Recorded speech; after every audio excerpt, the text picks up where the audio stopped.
Am I covered if I gift a bottle of wine or alcohol at my vacation rental? This is a great question, and the liquor liability coverage really isn't discussed enough.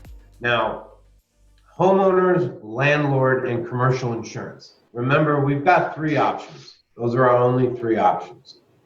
All of those have an exclusion for the furnishing of. Now, homeowners is a little different depending if it's a party, and it's a little bit different with homeowners insurance. But for premise liability and commercial liability, there's an exclusion for the furnishing or serving of alcohol. Period. End of story. So if you have a gift basket and you leave 2 bottles of wine and the kids drink the wine and they get sick or they get injured or whatever happens, there's no coverage for furnishing or serving of alcohol. So this is very important. Proper insurance, our program through Lloyd's, is the only program in the United States that removes that liquor exclusion entirely. So again, remember, everything's covered unless it's excluded. So that's a standard exclusion in all insurance. Furnishing or serving of alcohol.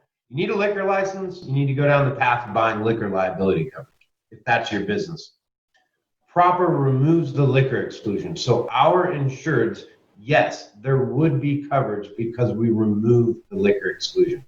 No other policy has it. So if you don't have our insurance, you better not be furnishing alcohol at your vacation rental. It's a disaster waiting to happen. Okay, so something else has recently come up in the forums where, people are wanting to now start offering services, and maybe it's like a wine and cheese service that they pay for, let's say, $75, and you get this extra add-on that's, wine and cheese plate. Now, is something like that you need an alcohol license for, so you would not cover something like that for charging, or how would that work? For the liquor part, absolutely. You cannot furnish alcohol at your vacation rental for your guests unless you have liquor liability coverage. Period. End of story. I mean, the old adage goes, if they want liquor, they can go buy their own liquor. You cannot be furnishing this alcohol for them. You're not in the business of selling booze. Okay, now even though you didn't charge a line item for it, they paid you $1,000 to stay at your place for 3 nights. You furnish the alcohol. You can't do it. Okay, again, we remove it, but we're the only company in the US that removes it.